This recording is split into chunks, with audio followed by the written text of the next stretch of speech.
పరామర్శించనున్నారు. ఘటనా స్థలిని కూడా deputy CM Pavan Kalyan పరిశీలించనున్నారు. కాసేపట్లోనే ఆయన తిరుపతికి చేరుకోబోతున్నారు. ఇప్పటికే గన్నవరం నుంచి ఆయన ప్రత్యేక విమానంలో బయలుదేరడంతో అక్కడి నుంచి ఆయన ఆల్రెడీ స్టార్ట్ అయ్యారు. కాసేపట్లోనే ఆయన తిరుపతికి చేరుకోనున్నారు. రేణిగుంట నుంచి తిరుపతికి పవన్ కళ్యాణ్ చేరుకున్న నేపథ్యంలో ఆయన సంఘటనా స్థలాన్ని పరిశీలించనున్నారు. అలాగే బాధితులను కూడా, గాయపడిన వారిని కూడా ఆయన పరామర్శించనున్నారు.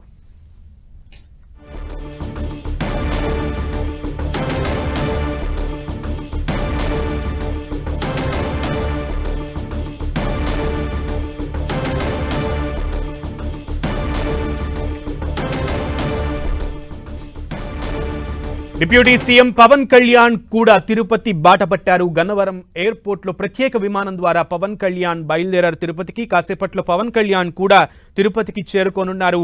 ప్రత్యేకంగా బాధితులను పరామర్శించనున్నట్లుగా తెలుస్తోంది. అండ్ ఘటనా స్థలాన్ని కూడా పరిశీలించనున్నట్లుగా తెలుస్తోంది. పూర్తి సమాచారం మా ప్రతినిధి దుర్గా అందిస్తారు. దుర్గా. సునీల్, కొద్దిసేపటి క్రితమే గన్నవరం ఎయిర్పోర్ట్ నుంచి ప్రత్యేక విమానంలో డిప్యూటీ సీఎం పవన్ కళ్యాణ్ తిరుపతికి బయలుదేరారు. ఆయన రేణిగుంట విమానాశ్రయానికి వెళ్ళి అక్కడి నుంచి రోడ్డు మార్గంలో తిరుపతి వెళ్తారు. అయితే నిన్న ఏదైతే తొక్కిసలాట జరిగిందో ఆ తొక్కిసలాట ప్రాంతాన్ని పవన్ కళ్యాణ్ పరిశీలించబోతున్నారు. పరిశీలించడంతో పాటు స్థానికంగా అధికారులతో ఆయన వివరాలు అడిగి తెలుసుకోబోతున్నారు. అయితే తర్వాత రయ్య హాస్పిటల్ కూడా పవన్ కళ్యాణ్ వెళ్ళబోతున్నారు. ప్రస్తుతం అక్కడ సీఎం చంద్రబాబు ఆల్రెడీ పర్యటన అనేది జరుగుతుంది కాబట్టి సీఎం చంద్రబాబు పర్యటన ముగిసిన తర్వాత పవన్ కళ్యాణ్ నేరుగా అక్కడికి వెళ్ళబోతున్నారు. ఆసుపత్రికి వెళ్ళి బాధితులు ఎవరైతే ఆసుపత్రిలో చికిత్స పొందుతున్నారో వాళ్ళందరినీ కూడా పరామర్శించి వాళ్ళ దగ్గర నుంచి వివరాలన్నీ కూడా తెలుసుకోబోతున్నారు. సార్, తొక్కిసలాట ఎందుకు జరిగింది, జరగడానికి గల కారణాలు ఏంటనే దానికి సంబంధించి కూడా పూర్తి స్థాయిలో అధికారులతో కూడా పవన్ కళ్యాణ్ మాట్లాడి తెలుసుకోబోతున్నారు. తర్వాత పవన్ కళ్యాణ్ మాట్లాడే అవకాశం కూడా కనిపిస్తుంది. ఎందుకంటే ఈ రోజు ఈవినింగ్ ఇటు చంద్రబాబు పవన్ కళ్యాణ్ ఇద్దరు కూడా తిరుపతిలోనే ఉంటారు కాబట్టి సాయంత్రం కూడా చంద్రబాబుని కలిసి ఈ అంశానికి సంబంధించి చర్చించే అవకాశం కూడా కనిపిస్తుంది. దుర్గా, ఇప్పటికే మాజీ మంత్రి రోజా పవన్ కళ్యాణ్కి సంబంధించి కొన్ని ప్రశ్నలు సంధించారు. సనాతన ధర్మాన్ని కాపాడడానికి ముందుంటానన్న పవన్ కళ్యాణ్ ఏమయ్యారు అంటూ ప్రశ్నలు సంధించారు. మరోపక్క భక్తులు కూడా ఆగ్రహం వ్యక్తం చేస్తున్నారు. దీనికి సంబంధించి పవన్ కళ్యాణ్ రియాక్షన్ రిప్లై ఉండే అవకాశం ఉంది కదా, ఉందా? ఖచ్చితంగా పవన్ కళ్యాణ్ దీనికి సంబంధించి మాట్లాడే అవకాశం కనిపిస్తుంది. ఎందుకంటే సనాతన ధర్మానికి సంబంధించి గతంలో లడ్డు వ్యవహారంలో కూడా పవన్ కళ్యాణ్ చేసినటువంటి వ్యాఖ్యలన్నీ కూడా ఇప్పుడు వైఎస్ఆర్సీపీకి సంబంధించినటువంటి నేతలు ప్రస్తావిస్తున్నారు.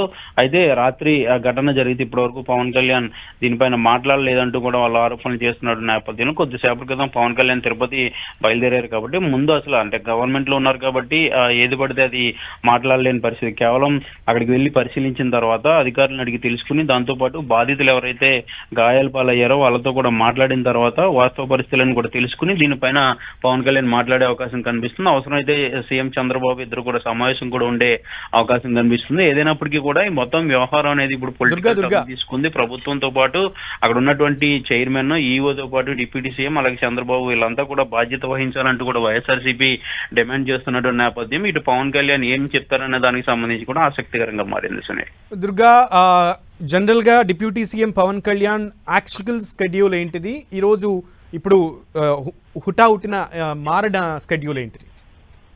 అంటే జనరల్ గా అయితే ఈ రోజు డిప్యూటీ సీఎం పవన్ కళ్యాణ్ కర్నూలులో పర్యటించాల్సినటువంటి ఉంది. అండ్ అక్కడ కొన్ని అభివృద్ధి కార్యక్రమాలకు పాల్గొని అక్కడ శంకుస్థాపనలో ప్రారంభోత్సవాలు కూడా చేసే అవకాశాలు ఈ రోజు ఉన్నాయి. కానీ ఇప్పుడు రాత్రి జరిగినటువంటి ఘటన నేపథ్యంలో వాటన్నిటిని కూడా పూర్తిగా క్యాన్సిల్ చేసుకున్నారు. ఈ రోజు ఉదయం నుంచి కూడా మంగళగిరి క్యాంప్ కార్యాలయంలో పవన్ కళ్యాణ్ ఉన్నారు. ఏదైతే ఈ తొక్కిసలాట జరిగిందో దానికి సంబంధించినటువంటి పూర్తి వివరాలన్నీ కూడా తన కార్యాలయ సిబ్బంది ద్వారా తెలుసుకోవడంతో పాటు ఎస్పీ అలా కలెక్టర్ తో కూడా ఫోన్ లో పవన్ కళ్యాణ్ మాట్లాడినట్టుగా మనకి తెలుస్తుంది. ఈ వివరాలన్నీ కూడా తెలుసుకున్న తర్వాత ఇప్పుడు క్షేత్రస్థాయిలో పర్యటనకు పవన్ కళ్యాణ్ బయలుదేరారు. మరి కాసేపట్లోనే ఆయన రేణిగుంట ఎయిర్పోర్ట్ కి చేరుకోబోతున్నారు. చేరుకుని అక్కడ నుంచి నేరుగా తిరుపతి వెళ్లి నిన్న ఏదైతే తొక్కిసలాట జరిగిందో ఆ ప్రదేశాలు రెండింటినీ కూడా పరిశీలించబోతున్నారు. పరిశీలించిన తర్వాత నేరుగా రియో ఆసుపత్రికి వెళ్లి అక్కడ బాధితులు ఎవరైతే క్షతగాతులు చికిత్స పొందుతున్నారో వాళ్ళందరినీ కూడా పరామర్శించి వాళ్ళ దగ్గర నుంచి కూడా వివరాలు తెలుసుకున్న తర్వాత షెడ్యూల్ ఏ విధంగా ఉంటుందనే దానికి సంబంధించి కూడా క్లారిటీ రావాల్సి ఉంది. అయితే ఈ రోజు రాత్రికి తిరుపతిలో ఉంటారా, రేపు వైకుంఠ ద్వార దర్శనం కూడా ఉంటుంది కాబట్టి రాత్రి తిరుపతిలో ఉంటారా, లేదంటే వెనక్కి వచ్చేస్తారా అనే దానికి సంబంధించి కూడా సాయంత్రానికి క్లారిటీ వచ్చే అవకాశం కనిపిస్తుంది. ఏదైనప్పటికీ కూడా ఈ ఘటనకు సంబంధించి ప్రభుత్వం చాలా సీరియస్ గా ఉంది. ఇప్పటికే డిఎస్పీ పైన చర్యలు కూడా తీసుకున్నారు. మరికొంతమంది పైన కూడా ఈ ఘటనకు సంబంధించి చర్యలు తీసుకునే అవకాశం అయితే కనిపిస్తుంది. అయితే సాయంత్రం చంద్రబాబు పవన్ కళ్యాణ్ సమావేశం ఉంటుందా, లేదంటే అధికారులతో మాత్రమే సమావేశం అవుతారా అనేది కూడా క్లారిటీ రావాల్సి ఉంది Sunil. Okay Durga, thank you so much.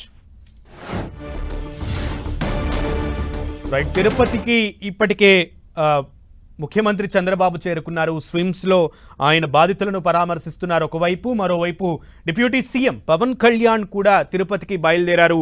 Gannavaram నుంచి ప్రత్యేక విమానంలో డిప్యూటీ సీఎం పవన్ కళ్యాణ్ తిరుపతికి బయలుదేరినటువంటి సిచ్యువేషన్ ఉంది. ప్రస్తుతం ఆయన ఆన్ ద వే ఉన్నారు. అండ్ మా ప్రతినిధి దుర్గా చెప్పినట్లుగా యాక్చువల్ స్కెడ్యూల్ కర్నూలులో ఉండగా ఆయన ఆ స్కెడ్యూల్ అంతటినీ కూడా మార్చుకుని ఇప్పుడు తిరుపతి బాట పట్టారు.